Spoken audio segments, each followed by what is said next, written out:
was eventually going to produce Julius Caesar, what eventually was going to destroy the Republic. My phone with the podcast just did something. Becomes so prominent that he rules the city single-handedly. Oh, I see someone running. Actually, the Coriolanus episode Is that Galactic teaches the Romans, I believe, No, that's a lot different of valuable lessons. It teaches the patricians that they shouldn't be too this horny, is sort of a waste. too proud in the face of the plebeians. It teaches them they shouldn't I hear the let tank.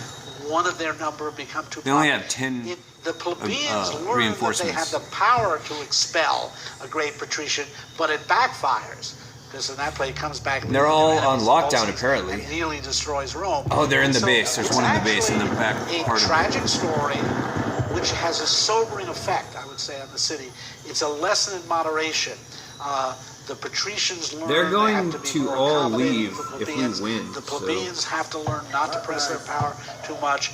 And actually, what emerges from that play is the balance in this mixed regime that sustained itself for 5 centuries. Where's the other one, though? Shakespeare skips those 5 centuries, but maybe it's less exciting to write plays about, stable, successful regimes. Well, he could have written just some governing. great plays He could about... have, but he skips. But I guess just to get back to the Coriolanus, what was the most evident thing about it is also just this amazing, expulsion of him, the greatest Roman at the time, and so the tension between, I guess, individual greatness and any regime. Is that part of the point? It's not in that respect. It's not Rome specific. Right.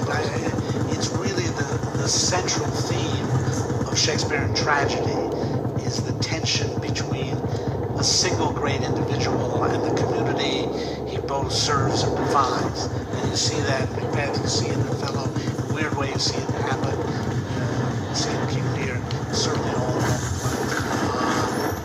That's one of the most I thought I saw UAV. I don't know what I fundamental saw. tragic facts for Shakespeare. That political excellence. 5 left. Excellence 5 are not the reinforcements. same thing. And that a great man can be very dangerous to the community he seems to serve. That's 3 reinforcements left. Thus, to skip out ahead of from the Roman plays for a minute, it is striking how 2 reinforcements left. pretty awful. But where was tyrants are, the in Shakespeare, medic? right? I saw over here with a you can't like M249 saw. On the other hand, That's the end of it. I mean, he's a great man in a way, right? Shakespeare is very interested in the phenomenon of tyranny, the plebeians against Coriolanus, being a tyrant. Certainly it's the major charge against Julius Caesar, and I show in my book Shakespeare's Rome that Antony becomes like a tyrant. Shakespeare takes us back to the original Greek meaning of the word, tyrannos, which basically meant a self-made man. Greek tyrannos let me see at how the many start minutes. of the use of the term was not necessarily a bad guy.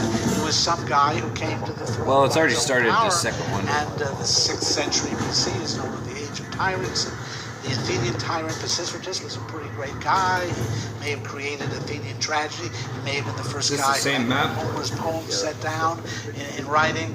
And only gradually did the Greeks learn that if you I'm going came straight for to the the UAV.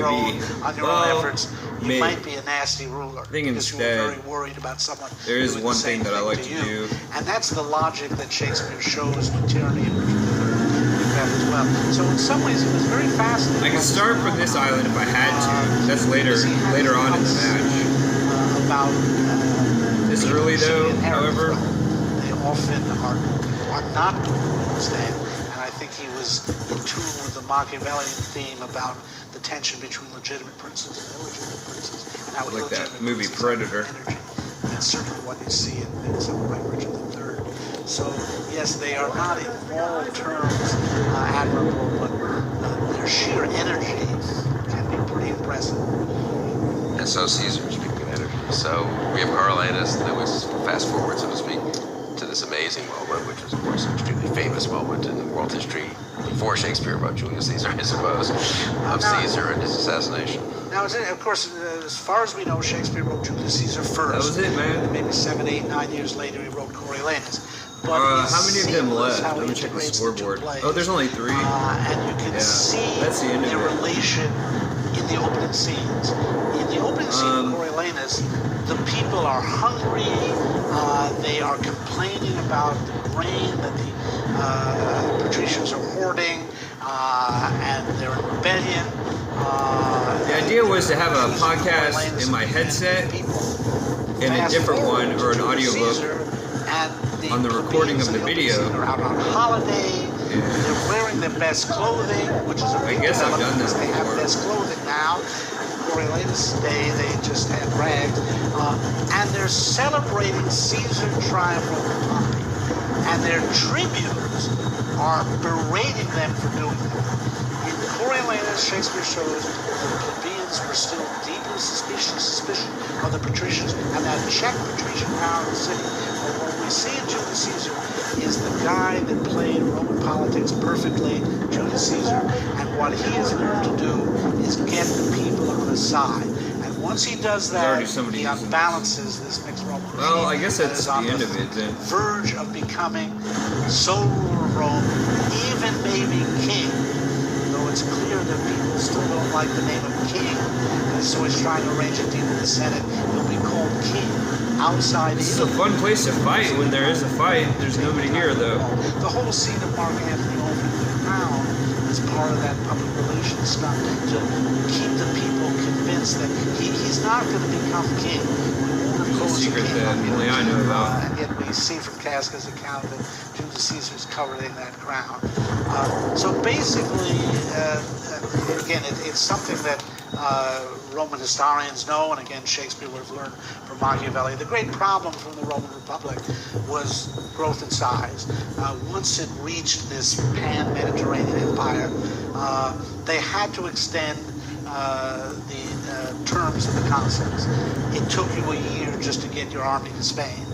And as Machiavelli argues, and other people have argued about Rome, once the consuls could serve for more than 1 year, let me check the their armies scoreboard started to again. become loyal to them and not to Rome.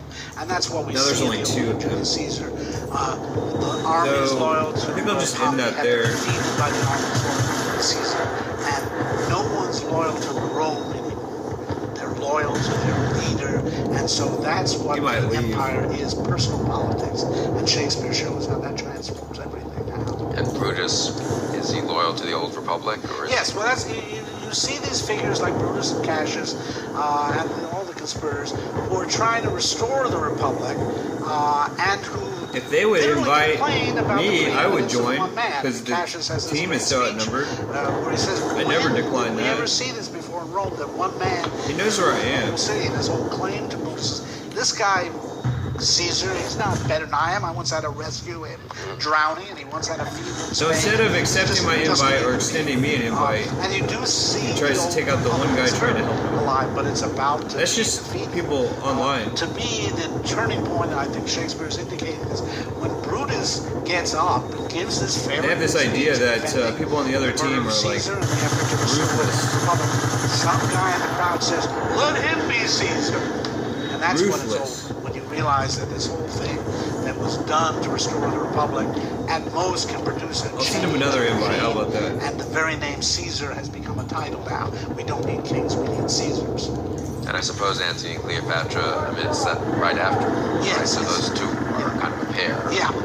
I mean, it's interesting that really, in terms of composition, Coriolanus and Antony and Cleopatra are the pair. That is, they're written at the same time. I believe that having written Julius Caesar, at some point, perhaps even when he wrote Julius Caesar, Shakespeare conceived of having two pendant plays, one which would go back and show the foundation of the Republic, that's Coriolanus, and one would show effectively the foundation of the empire, namely Antony and Cleopatra growing out of what happens to Julius Caesar. And they're roughly. All right, they took him out. And Antony and Cleopatra, which was taken to be, I don't know what it's taken to be exactly by most viewers and critics. It was a bizarre love story, I guess.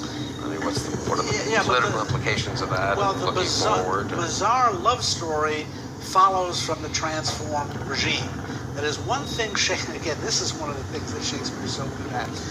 He shows how unerotic the Roman Coriolanus is. Coriolanus is a married man. He greets his wife as "my gracious silence, hail," and he talks about how since he left Rome, my lips have virgined it ever since. No sex for Coriolanus. It's actually Coriolanus is quite striking among Shakespeare's plays for the absence of sex. There are no dirty jokes in it. Shakespeare shows that as a consequence of the focus of politics under the Roman Republic, the whole erotic side of life is suppressed.